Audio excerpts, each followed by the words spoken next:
Bonjour. Hello. Hola. Marhaba bikoum. Sur le fil, Le podcast d'actu de l'AFP. des nouvelles choisies pour vous sur notre fil info. En France, 125 000 femmes sont excisées. C'est l'équivalent de la population d'une ville comme Annecy ou Perpignan. Heureusement, des chirurgies réparatrices sont possibles pour soigner ces mutilations sexuelles féminines, aujourd'hui considérées comme des atteintes aux droits fondamentaux et notamment à l'intégrité physique et psychologique des victimes. Pour en parler, je vous propose une visite dans une unité spécialisée à l'hôpital André-Grégoire de Montreuil, près de Paris. Dans ce service, une équipe pluridisciplinaire soigne non seulement le corps, mais aussi l'âme des patientes en espérant qu'elles pourront à terme se reconstruire pleinement en tant que femmes. Avec sur le terrain mes collègues de l'AFP, Lisa Desfossés, Agnès Coudurier et Emma Vallée-Guillard. Elles ont recueilli la parole de femmes qui ont bénéficié de cette chirurgie. Sur le fil. Voilà, c'est bien. C'est nacré. Ouais, c'est nacré. Notre équipe a pu assister à une opération. L'idée est de restaurer le clitoris, cet organe génital source de plaisir, partiellement recouvert ou supprimé lors de l'excision, et aussi parfois les petites et les grandes lèvres. Pratiquées entre la petite enfance et l'adolescence, ces mutilations sont considérées soit comme un rite de passage, soit comme un moyen de réprimer la sexualité des femmes. On va faire les petites lèvres par une technique de plicature et on va injecter du gras dans les grandes lèvres parce que l'idée de l'excision, c'est de faire des vulves plates et du coup, il y a un manque de relief et ça permet de faire une reconstruction globale de la vulve. Le clitoris après, c'est pas une greffe. La gynécologue Sarah Abramovic est en pleine chirurgie réparatrice. Elle reconstitue les organes génitaux externes d'une patiente sous anesthésie générale. Sarah Abramovic a créé cette unité expérimentale en 2017. Ici, les patientes peuvent y voir une sage-femme, une psychologue, une sexologue et ce n'est qu'ensuite qu'elles décideront si elles sont opérées. Tout est pris en charge. C'est en avril, la sexo. Ouais, et donc moi en mai. Ok. C'est bien. Bintou, qui préfère ne pas donner son nom de famille, a été opérée cette année. La jeune femme de 27 ans a rendez-vous avec la gynécologue pour une visite de contrôle. Comme d'autres victimes, elle n'a appris que très tardivement qu'elle avait été mutilée. Moi, j'ai appris un peu par hasard que j'ai été excisée. J'en ai jamais parlé avec mes parents, ils ne me l'ont jamais dit ouvertement. J'ai juste surpris une conversation téléphonique entre ma mère et une cousine quand j'étais encore très petite, en primaire. Ma mère ne sait pas que je suis au courant jusqu'à présent. Bintou, une employée du secteur bancaire d'origine malienne, est en France depuis 10 ans.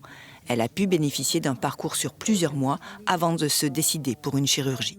Et j'avais vraiment peur. Je pleurais juste avant la phase anesthésie. Mais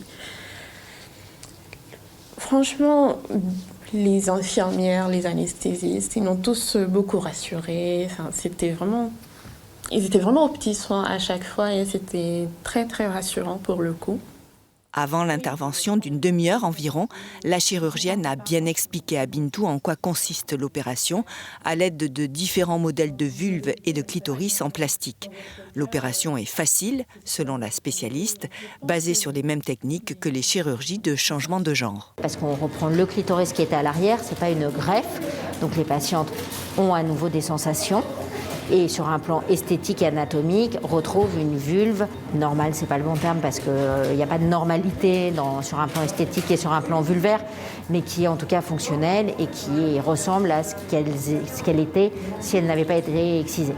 Sarah Abramovic est aussi la présidente de l'association Réparons l'excision, qui prône la prise en charge globale des femmes victimes. Car les conséquences sont multiples. Elles sont physiques d'abord, douleurs chroniques ou pendant les rapports sexuels, complications lors d'accouchement, stérilité ou insuffisance rénale, mais aussi psychologiques. Parce qu'on ne répare pas juste avec un bistouri, il faut réparer aussi les stress post-traumatiques, la sexualité qui est abîmée, tout ça. Mais si elles veulent une opération physique, il faut accepter cette opération physique. C'est aussi dire oui, c'est elles qui décident pour leur propre corps, c'est important. Et ça permet d'enlever les douleurs parce que souvent dans les cicatrices qu'on enlève sur les tissus mal cicatrisés, il y a des douleurs du fait de lésions. Ça leur permet de retrouver des sensations puisqu'on va chercher leur clitoris et ça leur permet de retrouver une anatomie et une esthétique vulvaire. Et les patientes ne manquent pas. Une étude du ministère de l'égalité homme-femme estime qu'une fille sur 4 née dans un pays à risque de mutilation vit en Île-de-France.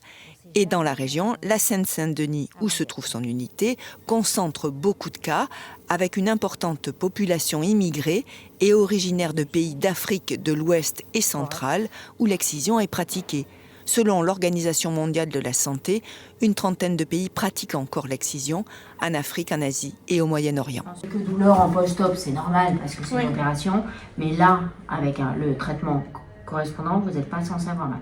Bintou, elle, n'a aucun souvenir de l'excision.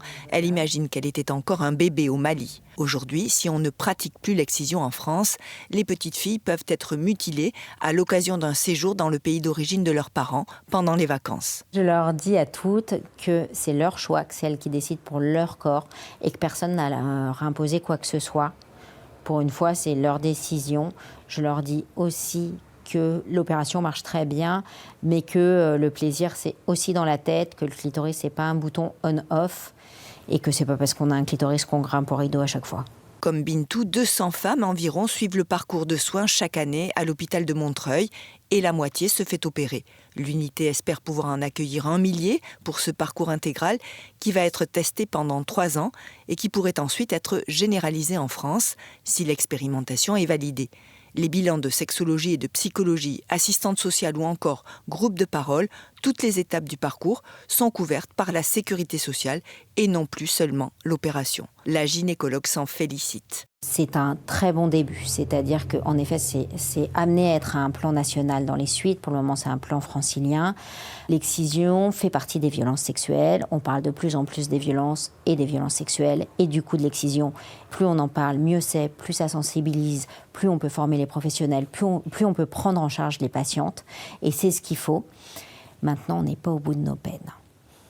Beaucoup de femmes qui viennent dans ce service sont en plus victimes d'autres formes de violence comme les viols conjugaux ou le mariage forcé.